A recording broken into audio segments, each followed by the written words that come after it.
Good afternoon. My name is Julian, and I will be your conference facilitator today. At this time, I would like to welcome everyone to Manhattan Associates Q2 2025 earnings conference call. All lines have been placed on mute to prevent any background noise. After the speaker's remarks, there will be a question and answer period. If you'd like to ask a question during this time, simply press star and then the number 1 on your telephone keypad. If you would like to withdraw your question, press star and then the number 2. As a reminder, ladies and gentlemen, this call is being recorded today, July 22nd, 2025. I would now like to introduce you to our host, Mr. Michael Bauer, Head of Investor Relations of Manhattan Associates. Mr. Bauer, you may begin your conference. Thank you, Julian, and good afternoon, everyone. Welcome to Manhattan Associates 2025 second quarter earnings call. I will review our cautionary language and then turn the call over to our Executive Chairman, Eddie Capel, for some brief opening commentary before he hands it off to our President and Chief Executive Officer, Eric Clark. During this call, including the Q&A session, we may make forward-looking statements regarding future events or Manhattan Associates' future financial performance. We caution you that these forward-looking statements involve risk and uncertainties, are not guarantees of future performance, and the actual results may differ materially from the projections contained in our forward-looking statements. I refer you to Manhattan Associates' SEC reports for important factors that could cause actual results to differ materially from those in our projections, particularly our annual report on Form 10-K for fiscal year 2024 and the risk factor discussion in that report and any risk factor updates we provide in our subsequent Form 10-Qs. Please note the turbulent global macro environment could impact our performance and cause actual results to differ materially from our projections. We're under no obligation to update these statements. In addition, our comments include certain non-GAAP financial measures to provide additional information to investors. We have reconciled all non-GAAP measures to the related GAAP measures in accordance with SEC rules. You'll find reconciliation schedules in the Form 8-K we filed with the SEC earlier today and on our website at manh.com. Now, I'll turn the call over to Eddie. Thanks, Mike, and good afternoon, everyone. It's my pleasure one more time to kick things off and welcome everyone to today's call. Now, before we get to the real substance of the update, though, I'd like to commend Eric on his first 160 days as CEO. The transition really couldn't have been smoother. We've had a very successful Momentum conference a couple of months ago. You're going to hear about excellent Q2 performance and execution in just a moment. And Eric is making meaningful and positive impact to our company across the board. Manhattan's fundamentals continue to be strong. And as always, we're innovating at pace, driving success for our customers, employees, and shareholders. And with this in mind, the board and I plan for me to transition away from all of my remaining executive management responsibilities during the balance of 2025, so that beginning on January 1, 2026, my title and role at Manhattan will be Chairman of the Board. I continue, as you would expect, to be as excited as ever about Manhattan's future and the opportunity in front of us. And I look forward to supporting Eric and our global teams in any possible way that I can. So with that, over to Eric. Great. Thank you, Eddie. Good afternoon, everyone, and thank you for joining us as we review our record second quarter results and discuss our increased full year 2025 outlook and briefly recap some of the market-leading innovation that we announced at our customer conference just a couple of months ago. Our Q2 results were better than expected as 22% cloud revenue growth drove top-line outperformance and earnings leverage. And while the global macro environment remains volatile, for consecutive quarters, our services revenue has slightly outperformed expectations.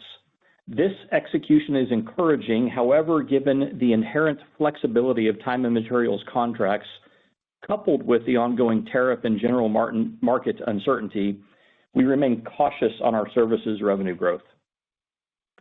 Importantly, our business fundamentals are solid, and we remain optimistic on our long-term opportunity. Manhattan's platform is superior, and our product portfolio offers best-in-class functionality across the supply chain commerce ecosystem.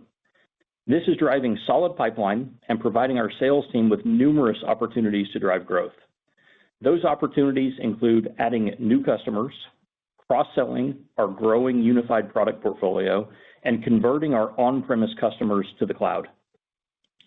All of these sales channels contributed to RPO increasing 26% year over year and surpassing the $2 billion milestone at the end of the quarter. Win rates against our top 5 competitors in the quarter were consistent at over 70%, and like Q1, we once again experienced strength from new customers as more than 70% of our new cloud bookings were generated from net new logos. With new logos representing approximately 35% of our current pipeline, we anticipate bookings from net new logos to revert back to the standard 1/3 of our bookings over time. From a vertical perspective, our end markets are diverse, and we have healthy established footprints across numerous subsectors, which include retail, grocery, food distribution, life sciences, industrial, technology, airlines, third-party logistics, and more.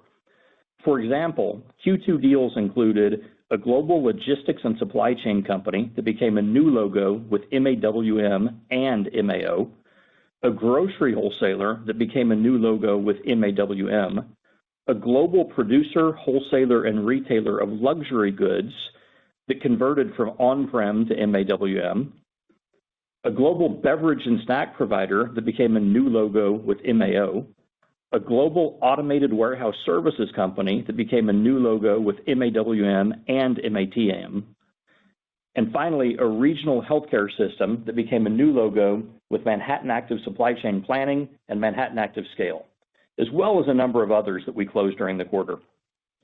And while the timing of large deals and the mix of bookings will vary on a quarterly basis, we believe our bookings breadth from both new and existing customers over a broad set of industries and across our full product portfolio exemplifies our multiple opportunities for sustainable long-term growth. To accelerate our sales velocity and drive even further share gains within our large addressable market, we're strategically increasing our investment in sales and marketing. So I want to share several updates since our last call. First, we've promoted Bob Howell to Chief Sales Officer. Bob has been a sales leader at Manhattan for nearly 20 years and has over 25 years of supply chain experience. Bob's knowledge, leadership, and strong execution leading our America sales organization makes him ideal for this expanded role. We look forward to Bob bringing his proven, disciplined approach to our entire global sales team. Second, we've hired several new sales leaders on the team. So this includes a new strategic sales leader to facilitate executive demand creation, as well as new sales leaders for both POS and TMS. These are two large markets where we have industry-leading solutions and a tremendous runway for market share gains. Third, we've added and will continue to add more feet on the street. This includes individual sales talent and product specialists. Since our last earnings call, we've hired more sales talent than in any quarter in the past 10 years. And fourth, we've expanded key go-to-market partnerships with Google and Shopify. Announced in May at our user conference, Manhattan solutions are now available on Google Cloud Marketplace. This expanded alliance removes friction and enables customers to more easily procure, deploy, and manage our industry-leading solutions. This sales channel has already hit the ground running. In fact, our largest deal in Q2 was influenced by Google Cloud Marketplace, and we have a growing pipeline of Google Marketplace deals. We're also excited about our expanded partnership with Shopify. The connector app to Manhattan Active Order Management is now available in the Shopify App Store. Several enterprise-class retailers are live on the app as we partner with Shopify to deliver a leading end-to-end commerce solution. We believe this deeper partnership will drive quicker adoption and deployments of our OMS and POS solutions. Now let's turn to some brief updates on our products. First, I'd like to provide an update on agentic AI. Earlier this year at Momentum, we provided some exciting updates on our existing AI capabilities in Manhattan Assist and Manhattan Active Maven. And we also announced new capabilities in our forthcoming agent platform.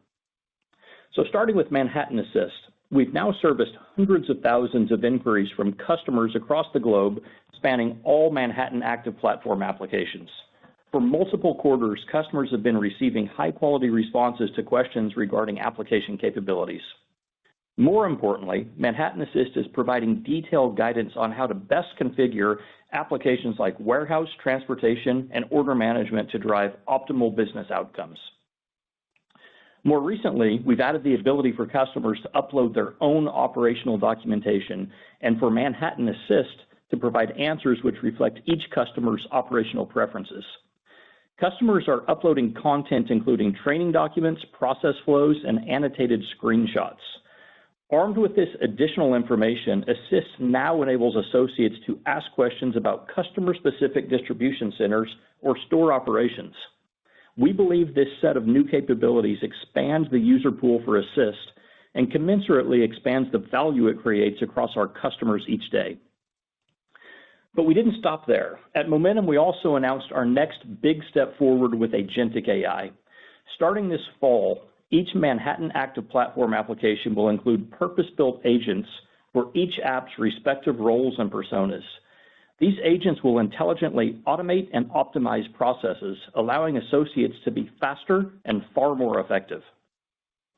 For example, our labor optimization agent will recommend real-time reassignment of associates in the DC based on upcoming workload and historical productivity at the associate level. For years, DC managers have found it challenging to dynamically balance department-level capacity with fulfillment demand, and we think agentic AI offers a unique path forward for finally solving this difficult problem. And in the store, associates can receive detailed selling guidance in real time. When a store associate is actively selling, our store selling agent will provide personalized selling guidance based on the customer's omnichannel transaction history and the items they're purchasing at that moment. And in between customer visits, the agent will provide selling insights to store associates, including highlighting what items or styles are currently selling well, either online or in other stores in their area. Right now, we're actively collaborating with store operations leaders from across our point of sale customer base to hone these use cases in advance of our release later this year. But I believe the most exciting part of our AI story is the Agent Foundry. In addition to these out-of-the-box agents within each application, Manhattan Active Agent Foundry enables our customers to build their own agents within our platform. Foundry will provide customers the freedom to define the scope and capability of the agents they want their associates to use. Customers can either start with an existing Manhattan agent and provide tweaks of their own, or they can create an agent completely from scratch using our library of APIs. And finally, Foundry also provides the ability to interact with other agents, including agents outside of the Manhattan Active Platform, through our native support of both agent-to-agent and model context protocol. The excitement we heard from our customers after our AI announcements at Momentum was overwhelming, and we're excited to get these base agents and Agent Foundry into the hands of our customers later this year. Now, on a different note, I'm happy to share that we continue to see exceptional cross-sell results when it comes to our unified product platform. Our functional and technical unification message continues to resonate with customers of all sizes across geographies and across industries. Over the past 5 quarters, roughly 80% of our customers that bought MATM also bought or had previously purchased MAWM. So our customers are truly experiencing the value of unification. The cross-sell results that we've seen since launching Manhattan Active Supply Chain Execution have far exceeded what we were able to achieve with our prior platform. And we continue to double down on this investment strategy with an engineering team focused solely on building unified functional advantages. We also recently launched a product council dedicated to serving our unified customers because we know that the best way to innovate is to co-create alongside the world-class supply chain practitioners in our customer base. So that concludes my business update. Next, Dennis will provide you with an update on our financial performance and outlook, and then I'll close our prepared remarks with a brief summary before we move to Q&A. So Dennis, take it away. Okay, thanks, Eric. Our Manhattan Global teams continue to execute well in a challenging macro environment. For the quarter, we delivered a better than expected financial performance on the top and bottom lines. This includes solid results across RPO bookings, cloud revenue growth, gross and operating margin expansion, as well as free cash flow generation. FX volatility persists. In Q2, it was a 1-point tailwind to year-over-year total revenue growth. but did not have a material impact on first half revenue growth. FX was also a $29 million tailwind to sequential RPO growth and a $28 million tailwind to year-over-year RPO growth. Now turning to our Q2 results, which were better than expected regardless of FX movements. Our growth rates are reported on a year-over-year basis unless otherwise stated. For the quarter, total revenue was $272 million, up 3%. Cloud revenue increased 22% to $100 million, and services revenue declined 6% to $129 million. Both were a bit better than expected. As previously discussed, the year-over-year decline in services revenue reflects customer budgetary constraints that shifted services work to future periods. As Eric highlighted, given the uncertain macro environment and inherent flexibility of time and material contracts, we remain cautious on our services revenue growth. We ended Q2 with RPO of $2.01 billion, up 26% compared to the prior year and 6% sequentially. The solid Q2 performance was driven by strength in new customers and a healthy contribution from existing customers. Our average contract duration remains at 5.5 to 6 years.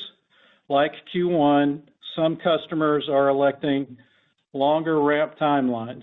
While the full contract is non-cancelable, we believe the current macro environment has resulted in some customers taking a more conservative approach to the implementation timeline of their contracts. Accordingly, we expect 38% of RPO to be recognized as revenue over the next 24 months. As we've previously stated, our teams are focused on accelerating the adoption of our products, and our contracts always allow customers to amend their timeline for quicker deployments, but not slower ones. Adjusted operating profit was $101 million with an adjusted operating margin of 37.1%. This is up 210 basis points year over year. Our performance was driven by strong cloud revenue growth combined with operating leverage as our cloud business continues to scale. Turning to earnings per share, we delivered Q2 adjusted earnings per share of $1.31, up 11%, and GAAP earnings per share of 93 cents, up 9%. Moving to cash, operating cash flow increased 1% to a solid $74 million. Note our Q2 growth rate was adversely impacted by strong cash collections in the year-ago period. This resulted in a 26% free cash flow margin and a 38% adjusted EBITDA margin, with the difference due to the cash taxes paid in the quarter. Year to date, our operating cash flow is up 17% to $149 million. Regarding the balance sheet, deferred revenue increased 16% to $300 million. We ended the quarter with $231 million in cash and zero debt. In the quarter, we leveraged our strong cash position and invested $50 million in share repurchases, resulting in $150 million in buybacks year to date. Additionally, our board has approved the replenishment of our $100 million share repurchase authority. Now on to our updated 2025 guidance.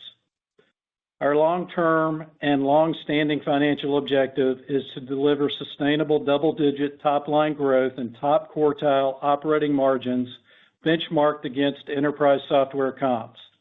These are drivers to our best-in-class return on invested capital as we maintain a balanced investment approach to growth and profitability. As noted on prior earnings calls, our goal is to update our RPO outlook on an annual basis. Year to date, FX has been about a $42 million tailwind to RPO, and removing this impact, we are entering the second half of the year tracking to the high end of our guidance. Additionally, as previously discussed, our bookings performance is impacted by the number and relative value of large deals we close in any quarter, which can potentially cause lumpiness or nonlinear bookings throughout the year. As discussed earlier on this call, the macro environment remains uncertain. While clarity on external variables remains limited, given our strong first half performance and second half visibility, we are raising our full year total revenue, operating margin, and EPS outlooks. This guidance is also provided in our earnings release. And regarding FX, it is about a $4 million tailwind to second half revenue from guidance we provided in late April.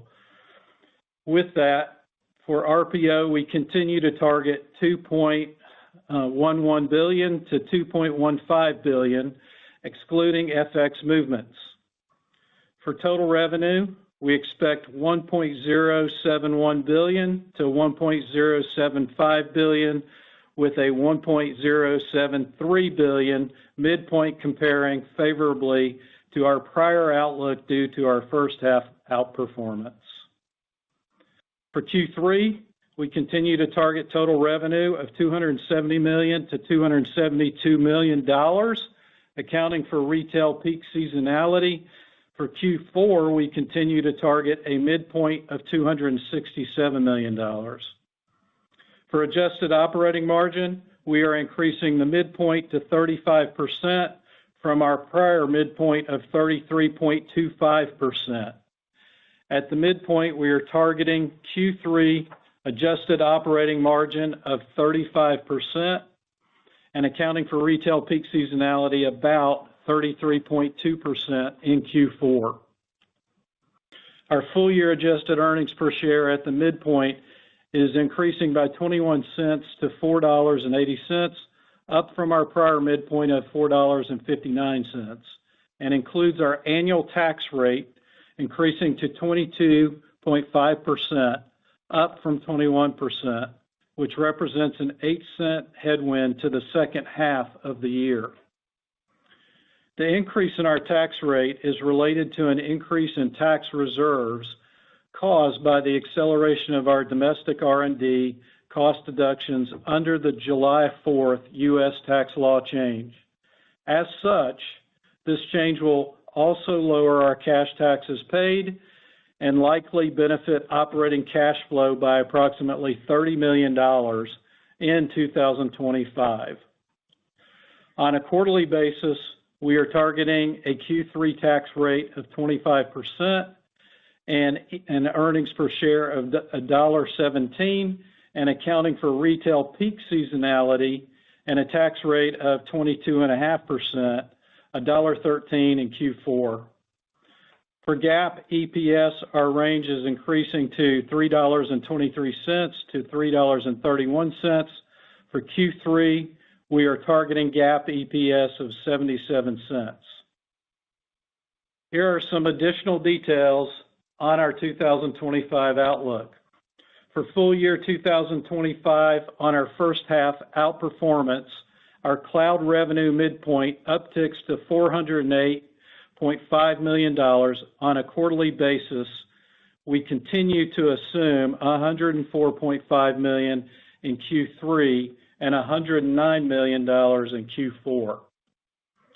For services, we continue to expect a midpoint of $497 million. On a quarterly basis, this assumes $127 million in Q3 and, accounting for retail peak seasonality, $120 million in Q4. For maintenance, our midpoint increases to $128 million, or a 7% decline on attrition to the cloud. On a quarterly basis, we expect Q3 $32 million and Q4 $29 million. And finally, we expect our diluted share count to be 61.3 million shares, which assumes no buyback activity. In summary, a solid Q2 performance by the Manhattan Global team. Thank you, and back to Eric for some closing remarks. Great. Thank you, Dennis. We're really pleased with our better than expected second quarter and first half results. As we have stated, the global macro environment remains challenging. However, we're optimistic about our business fundamentals and our growth opportunity. We believe our industry-leading unified cloud platform positions Manhattan as the clear choice for modern supply chain commerce solutions. So thank you to everyone for joining the call, and thank you to the Manhattan team for their dedication and execution. And that concludes our prepared remarks, and we'd be happy to take questions. Thank you. We will now be conducting a question and answer session. As a reminder, if you would like to ask a question, please press star 1 on your telephone keypad. A confirmation tone will indicate that your line is in the question queue. You may press star 2 to remove yourself from the queue. For participants using speaker equipment, it may be necessary to pick up the handset before pressing the star keys. One moment while we poll for questions. And our first question comes from the line of Terry Tillman with Truist Securities. Please proceed with your question. Yeah, thanks for taking my questions, and good afternoon, Eddie, Eric, Dennis, and Mike. Nice to see these results, so good job on that. Two questions. First question is on supply chain unification. It resonated at the Momentum event that I attended. I think y'all showed a bunch of logos in terms of combined TM and WM transactions. I mean, maybe easier said than done, but is there anything you can programmatically kind of now do to even put more kind of gas on the fire here in terms of whether it's tuning the products better together? Is it go-to-market investments? Maybe AI fuses them better together? Just what can you do on your own and your controllables to even drive more of these unification deals? And then I had a follow-up. Okay. Yeah, great. Thank you, Terry. Love the question. As I mentioned in my prepared remarks, we're truly doubling down on our investment in unification. And we're doing that in several ways. So we have created an engineering team that's focused solely on building these unified functional advantages. So we want to make that even bigger and more clear of why it makes sense to leverage our unified platform. We've also engaged with our customers by creating this product council that's dedicated to serving these unified customers to really find out directly from them what they're looking for, what they need, and co-innovate and co-create. And then sales and awareness is a big part of that as well. But I think one of the common themes that I heard at Momentum this year, because you're right, we talked a lot about unification, but our customers also talked a lot about unification. And one of the themes was that customers would tell me a year ago at Momentum that unification was a compelling strategy. Customers believed in it. People were starting to lean in. But this year at Momentum, it came to life. And there were customers on stage telling their stories of how it increased efficiency, how it increased ROI, how it created strategic advantages for them. So we're really seeing our customers buying in. And also to your point, I think Manhattan Active Warehouse Management and Transportation Management are probably leading the way, and we've more than doubled our unification logos in that area from year over year. But we're also seeing lots of unification logos, and I mentioned some of them in my opening remarks that are unified, leveraging MAO and supply chain planning and POS. So great optimism, and we're continuing to lean in and invest here around unification. That's great. Thanks, Eric, for that. My follow-up question is on cloud subscription revenue. It picked up a bit in terms of the growth rate compared to first quarter, so that was nice to see. It does look like, you have this large balance of RPO, so I guess that supports, going forward visibility. But I would just love an update on confidence level and sustaining 20% growth beyond just the next quarter or two. Just anything you could share on, that subscription revenue visibility. Thank you. Yeah. So, when we originally provided the multi-year metric of the sustained, multi-year 20% growth, we said we weren't going to update that metric every quarter. But I can tell you we do remain confident. And, the reasons why we remain confident, we've got a large booked business in RPO, like you mentioned, and that gives us good visibility, particularly good visibility in, second half of next year. Our bookings and pipeline continue to be solid. Our TAM is expanding. As I mentioned, we're making changes to accelerate sales velocity. That includes specialization, and that's specialization around products, around renewals, around conversions, strengthening partnerships, adding sales talent. And then another big factor that we talk about when it comes to maintaining that 20+% growth is the renewal cycle. And that really starts to pick up pace next year, particularly with our Manhattan Active Warehouse Management. And if you walk through the mechanics of that, you think about as the contract progresses, the dollars move from RPO to subscription revenue. And by the end of the contract, there's no RPO left. And then when we renew, it renews that RPO and refreshes that RPO, but it also does that at a higher level for a number of reasons. Number one, we've ramped that customer through the first, X number of years of the contract. So we've ramped up DCs and users. So we're now going to be renewing at a run rate that's much higher. We've also got the opportunity to cross-sell when we renew. So when those customers that are going to be renewing in 26, when they bought warehouse management, we didn't have transportation management or supply chain management or AI agents.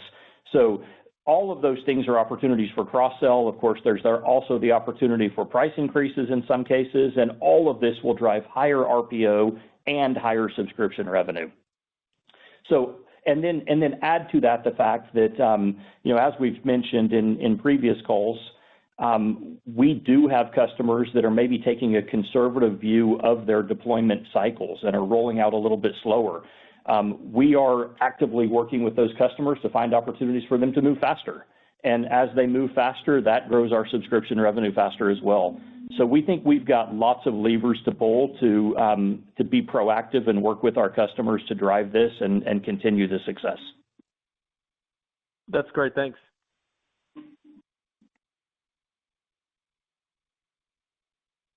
Thank you. And our next question comes from the line of Joe Vruwink with Baird. Please proceed with your question. Great. Thanks for taking my questions. Eric, just the 4 different go-to-market investment areas you walked through, I appreciate some of these take time to become productive and revenue enhancing, but maybe you could go into a bit more just qualitative detail on what you think is possible through like the enhanced specialists and new hires, and quantitatively, if you had to put a number on it, understand, given Terry's question, 20% growth in cloud subs, that was intended to be a multi-year target. But do you really think if some of these go-to-market investments pay off, we're thinking about a number beyond the 20% level? Yeah, thank you for the question. As I mentioned, we're not making changes to that long-term projection, but we are making a lot of changes to what we're doing in sales and go-to-market, and I think these are low-risk changes that can have relatively quick impact. Some quicker than others. So you talk about Bob Howell, who I mentioned is taking over as Chief Sales Officer. He's been here 20 years. He's worked closely on a lot of the big deals that we've done in Europe and APAC already. He's worked closely with those teams. So this gives him the opportunity to take some of the things that Bob and his sales team in the Americas have really perfected in terms of specialization, sales diligence, et cetera, and leverage that more globally. So some of the things that we're doing really well in the Americas, we can tap into in other parts of the world. And I think that's very low risk and can have a quick return. I think some of the things that we're doing with partnerships, with Google, with Shopify, as I mentioned, we're already seeing returns. The product specialization, I mentioned we've got new leaders for POS and TMS since the last time we had this call.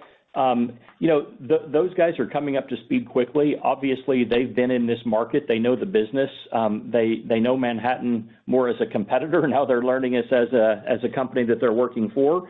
But the relationships that they have in the market will be valuable, and they will help us to increase our pipelines very quickly. And I'm confident that the specialized teams that they're building around them will give us the ability to enter new markets. I think one of the things that we've been pretty clear about is we know that we've got market-leading products in POS and TMS, but we probably don't have the market awareness that we want in those spaces. And I think those guys that we brought in can help us address that very, very quickly. So yeah, I think there are several things that we're doing that can have material impact. Certainly next year, some of these things, when you look from a revenue perspective, it's difficult to impact significantly revenue in the second half from a product standpoint, but all of these things should be able to give us a good impact for next year. Okay, that's great color. Thank you. Wanted to ask about the RPO bookings, much better this quarter than last quarter. I'm curious if you can maybe parcel out how much is customers just acclimating to the macro versus, Manhattan works a pipeline, sometimes for a while and opportunities come together in a period. Do you think it was just the pipeline opportunities you had going into this period that was conducive to the better RPO activity?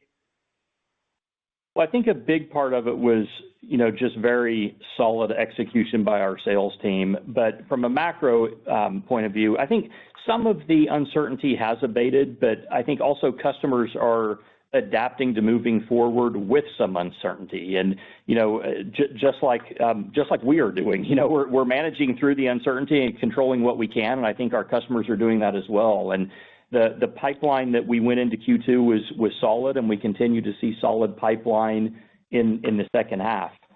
One of the interesting things, we talk about the tough macro that we've been in for a while now. Our last 3 bookings quarters have been our best 3 bookings quarters ever. So, and you can argue that all 3 of those quarters were during, at least a changing, if not a challenging macro. So I think our team continues to execute well, and we've got a product that the market wants, and demand is strong. Great. Thank you very much. Yeah, thank you. Thank you. And our next question comes from the line of Brian Peterson with Raymond James. Please proceed with your question. Thanks, gentlemen, and congrats on the strong quarter. So I wanted to hit on maintenance. That was a little bit higher than I had expected this quarter. Are you seeing some of your existing on-premise customers kind of renew for longer? And can we get an update on where we stand on the status of that on-premise to cloud migration for WMS? Yeah. So bottom line, we've always taken the approach that our customers are going to convert to cloud when they're ready. And this is the second quarter in a row where we've had really strong bookings from new logo. And ultimately, in the long run, that's going to drive more growth opportunity because that creates more opportunity for cross-sell. That being said, we are continuing to look at our conversion opportunities and conversion pipelines. And I do see that as an area that we can get more aggressive and not only create more cloud subscription revenue, but also create more services revenue. So conversions is an area that we will continue to focus on. Now, from a percentage standpoint, not a significant change from what we talked about a quarter ago. Roughly 20% of our on-prem customers have started that conversion to the cloud. When I walk through kind of some samples of our new logos and conversions that we closed in Q2, we do continue to close conversions, but we still have a lot of conversions in the pipeline to close over the next several years. Thanks, Eric. And maybe just a follow-up. I know ERP migrations have gotten a lot of talk kind of industry-wide. As you see that strength in net new, is that a big factor in what's driving new customers to Manhattan, or maybe some commonality on what you're seeing on the net new side? Thanks, guys. Yep. So the ERP continues to be a tailwind for us, right? As people are making decisions on ERP and looking at what some of the ERP players have to offer and comparing that to what we have to offer, that the change that they have to do in ERP is creating an opportunity for them to do a change in supply chain as well. So that's absolutely creating pipeline for us. And I think the amount of pipeline and what that's driving has been consistent over the past several quarters, and we continue to see pipeline created that way.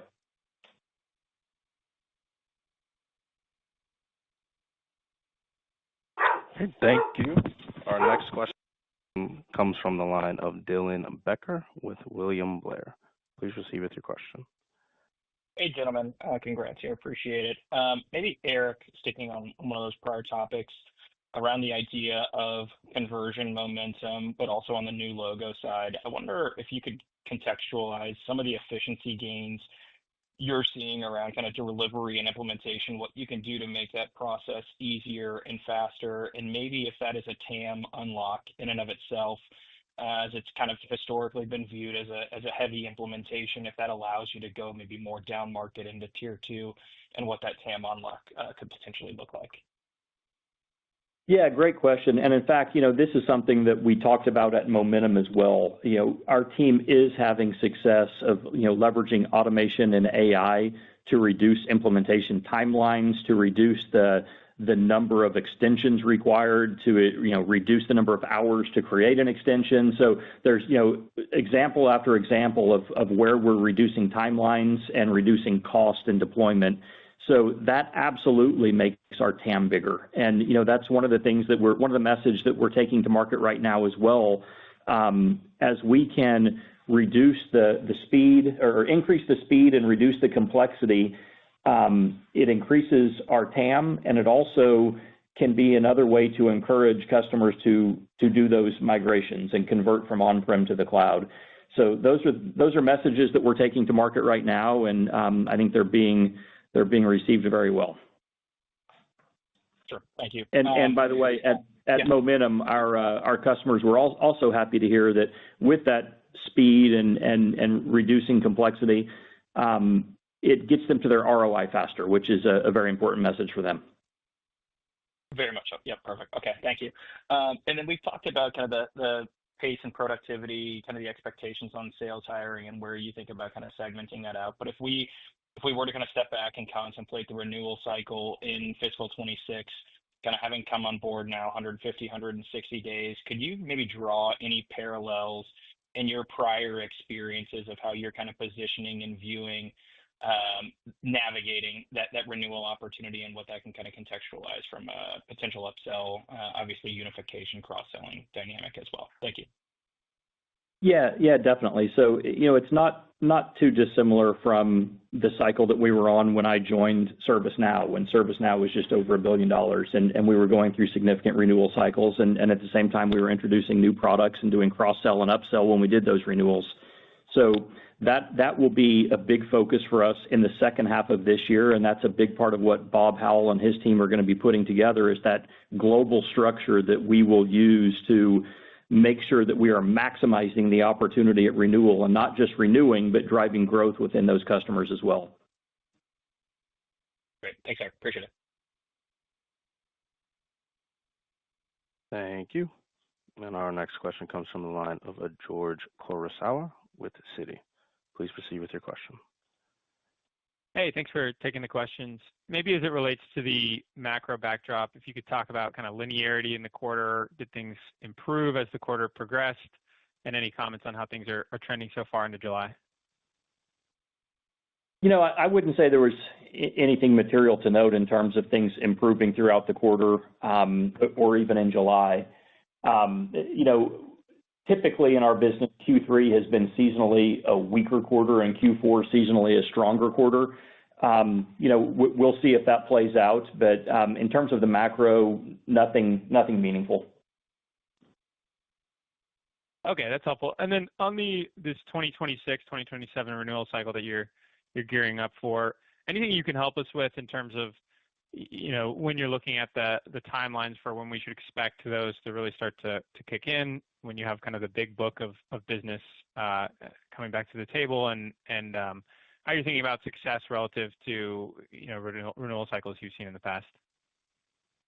Yeah, so it's not going to hit in one big wave all of a sudden. It hits and gets a little bit bigger every quarter. So it can sneak up on you if you're not prepared for it, and that's why we are making a very clear effort to be prepared for it and build the team, build the comp plan, build the structure all around it so that we can measure it very well. And in fact, we're already measuring it 18 months out. We're looking at the next 18 months, what the renewals are coming in, making sure that we're preparing and making sure that we can have the right cross-sell conversations in advance so they can have their budgets ready and we can maximize this opportunity. Great. Thanks for taking the questions. Thank you. Our next question comes from the line of Mark Chappell with Loop Capital Markets.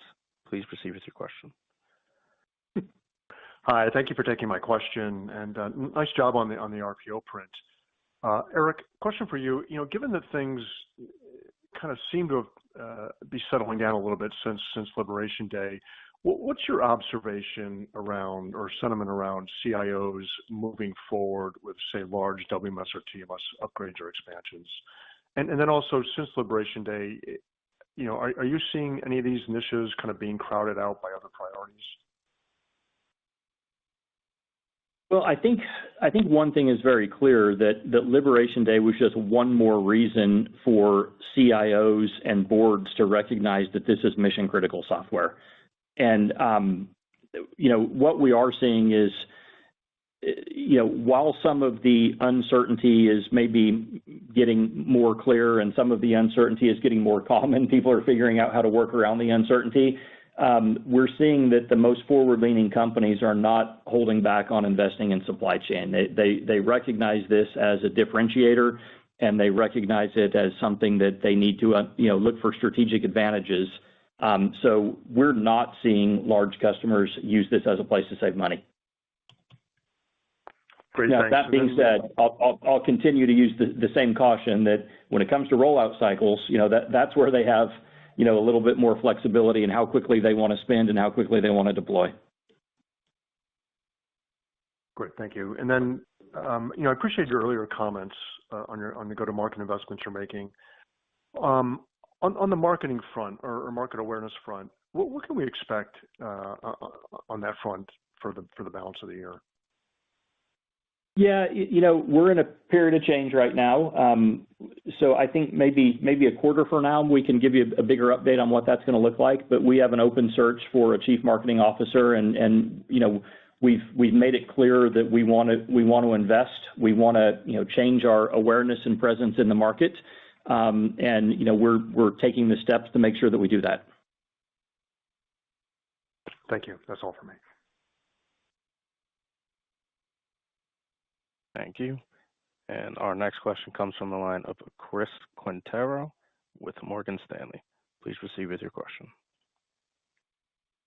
Hey, Eric. Hey, Dennis. Great to be on the call here with you all. Thanks for taking the questions. Maybe on the go-to-market changes here, just curious kind of how far along are we on those? How much more is left? And when you think about the new sales reps that you're hiring, what's the kind of background and profile, and is that different from the historical sales rep that you all have hired? Yeah, so in terms of how far along, we're just getting started. I mentioned a lot of these hires were in the past quarter since the last time we did this earnings call. Backgrounds, they're coming from our competitors in many cases, and they're coming from the competitors that we're often routinely beating, and they want to come be a part of Manhattan. So, this group of people that we hired has experience across, Blue Yonder and Oracle, Mad Mobile, Walmart, and just about every competitor. We're bringing in people that understand those businesses and can help us, build a better product and create more market awareness around our product. Got it. That's helpful, Eric. And then I want to follow up on services. Really nice to see that outperformance in the quarter. The full year guide stays unchanged. So just curious, any change on how you're thinking about the full year or just staying conservative? Yeah, we're staying conservative. Again, that's the part of our business that customers have a lot of flexibility. It's time and material contracts, and if they want to put their foot on the throttle and really go fast, we can help them do that. But if they want to slow down, we do that with them as well. So we're just taking a conservative approach, and but we're pleased with where we are at this point in the year. Excellent. Thank you. Thank you. And with that, there are no further questions at this time. I'd like to turn the call back to Eric Clark for closing remarks. Yeah, thanks very much. Appreciate you joining and appreciate all the questions. Bottom line, we're pleased. We had a very solid quarter, and we did better than expected and had great new logo performance and great margin expansion. I'm personally very excited about the go-to-market changes. I'm excited about what Bob can bring to the global team, and also excited to see the impact that agentic AI will have on our business in the second half and beyond. Great. Thank you. And everyone, this does conclude today's teleconference. We thank you for your participation. You may disconnect your lines at this time.